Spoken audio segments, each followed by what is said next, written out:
Hi everybody, welcome back. Today I'm going to be reading Tinker and Tom and the Star Baby by David McPhail.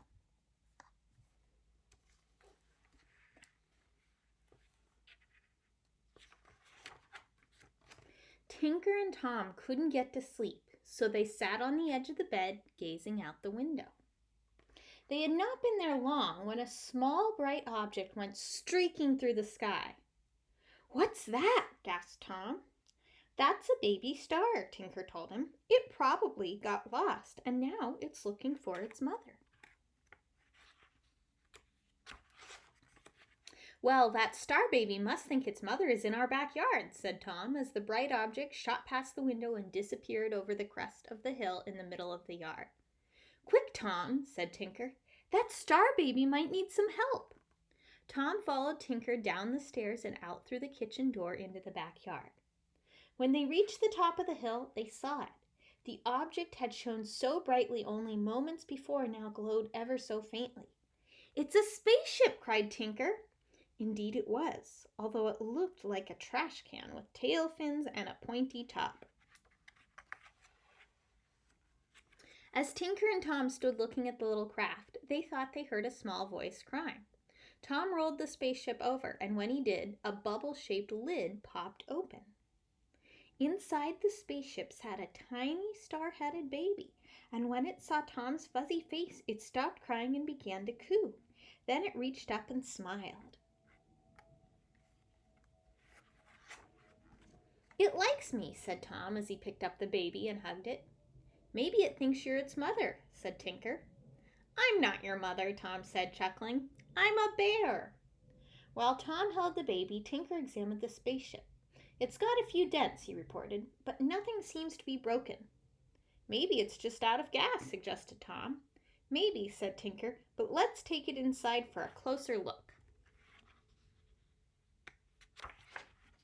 So Tinker and Tom carried the star baby and the spaceship back to the house.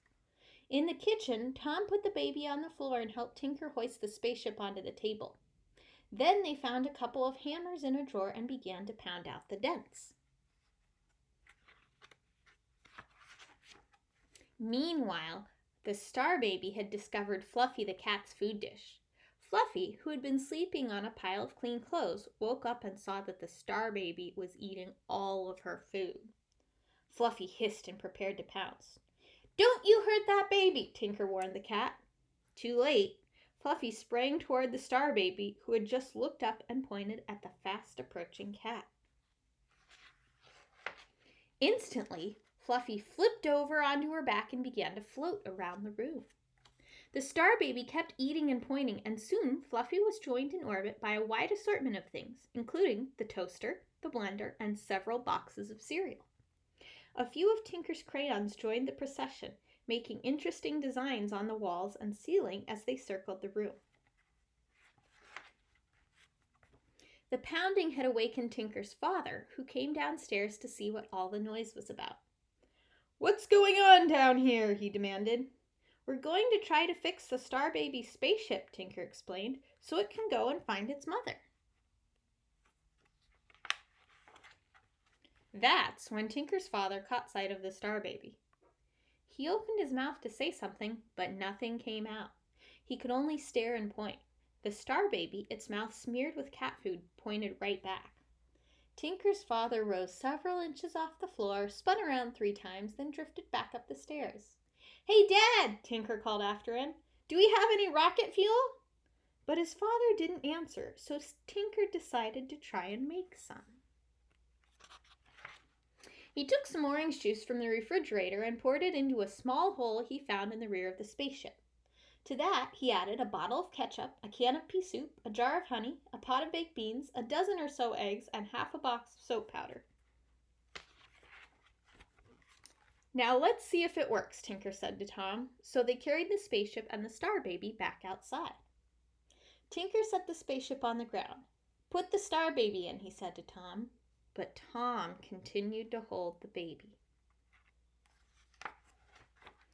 "Can't we keep it?" he groaned. "You know we can't, Tom," said Tinker. "The star baby needs to find its mother." Tom sighed. Then he gave the Star Baby one last hug and placed it gently inside the spaceship.